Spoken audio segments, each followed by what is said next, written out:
and welcome back to Riles YouTube. Make sure that we like, comment, and subscribe, and let's have some fun today.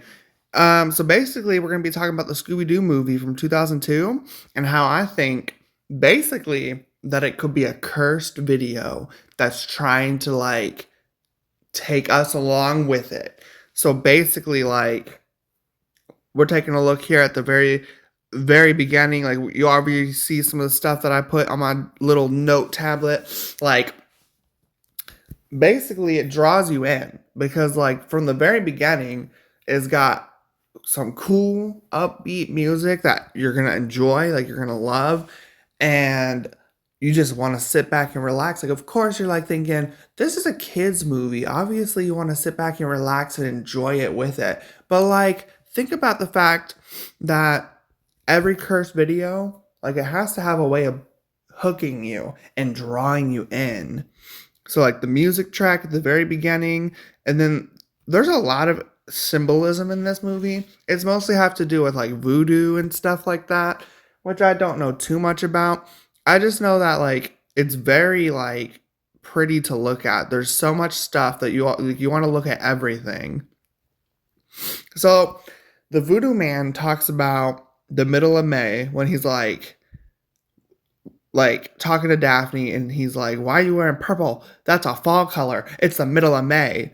But I looked up what May really could mean, and there's a few different things, but mainly it's about growth and rebirth and then embracing change. Well, the change could be referencing the fact that the world is going to get taken over by the monsters, or it could be the change inside yourself of this movie taking your soul, just like it takes everybody else's soul in the whole world. So Shaggy gets a shrunken head from a claw machine and gives it to Mary Jane. But he gets it from a claw machine, and this is where I'm thinking okay, so it has some references to this isn't part of us. The claw machine is separating you from the shrunken heads. So are these shrunken heads coming from the island? Maybe.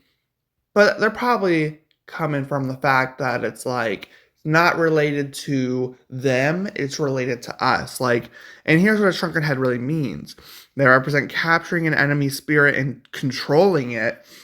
And they are able to take that spirit's power, and the person wearing the shrunken head gets to keep that power and gain it for themselves and become more powerful.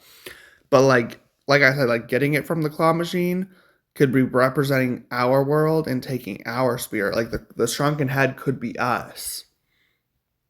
Okay, so there's Melvin Doo.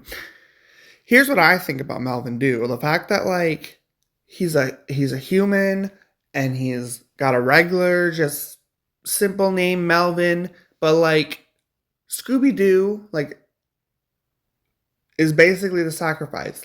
Scooby Doo is supposed to be the sacrifice, but Melvin Doo is just randomly there. Is he representing the fact that we're randomly here watching this movie? I would think so. So there's the ritual scene at the very beginning of the movie where Velma walks up and she's trying to gain information, and she realizes there's holograms there, and there. And basically, it's why would they really play this all up? Obviously to draw in the college students, but it's to trick us. It's to drive us away from the main point.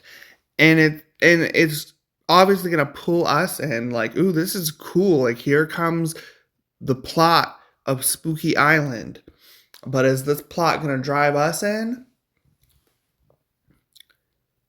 So, like I said before, Scooby is the one getting sacrificed.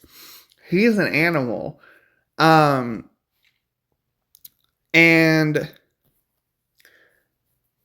I feel people just want to protect the animals. We love animals. Animals are cute. And using Scooby Doo being the only pure-hearted one here, he's the purest soul, we are the ones that are not. The humans are not. So the ones watching the movie being oh, this is so sad. It made me teary-eyed when I watched this movie. I get so emotional, like for the fact that Scooby Doo and Shaggy are like best friends, but the Mary Jane comes in between Scooby Doo and Shaggy, and it's so sad. And the fact that all the like at the very beginning of the movie, Mystery Inc. is like splitting up and it's gonna be no more. Like I get teary eyed. Like it can be sad. So like drawing us in once again with that emotional point. So there's the castle. Lots of jester roller coasters making a fool of us and the feast and fear room. So like we have this thing with Shaggy and Scooby where we know they love to eat.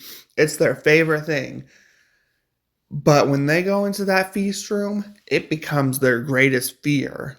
They are the ones being eaten by the food. And the food is also plastic. So like when they try to eat it to escape, they can't.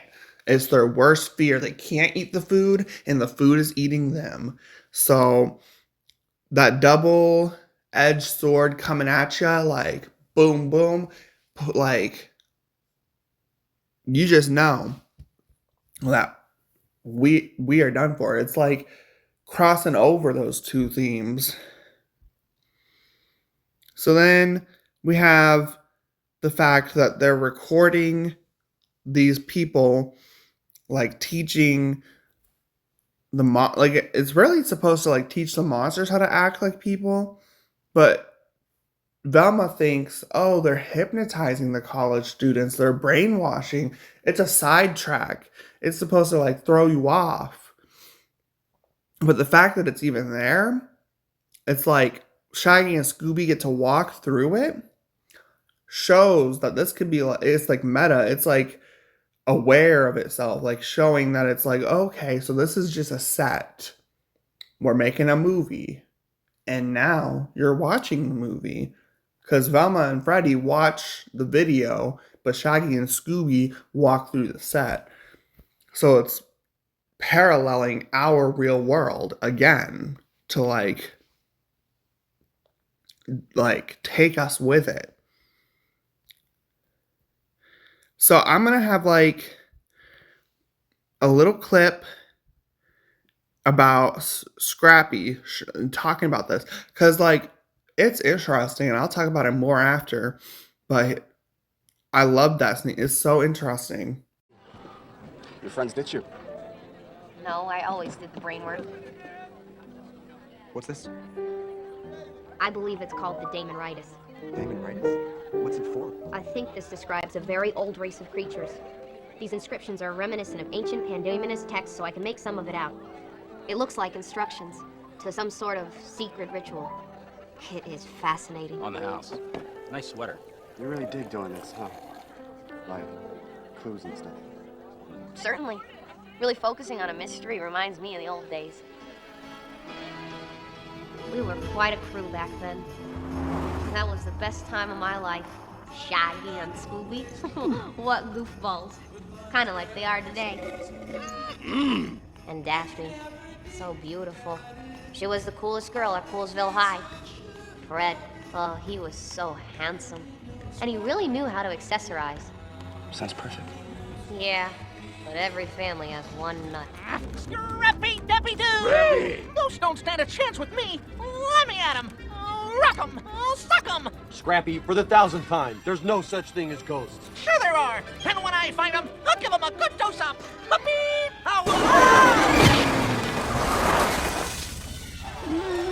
That little egomaniac had flipped his lid. Scrappy, I told you, no urinating on deck. It was an accident! You were marking your territory. You don't have the scrote for this job, Pally! Ah, listen up, losers. The time has come that you appoint me your unquestioned leader. Either that, or I'm out of here. What's the idea? You can't do this to me! People adore me! Ow! I'm as cute as a Powerpuff Girl!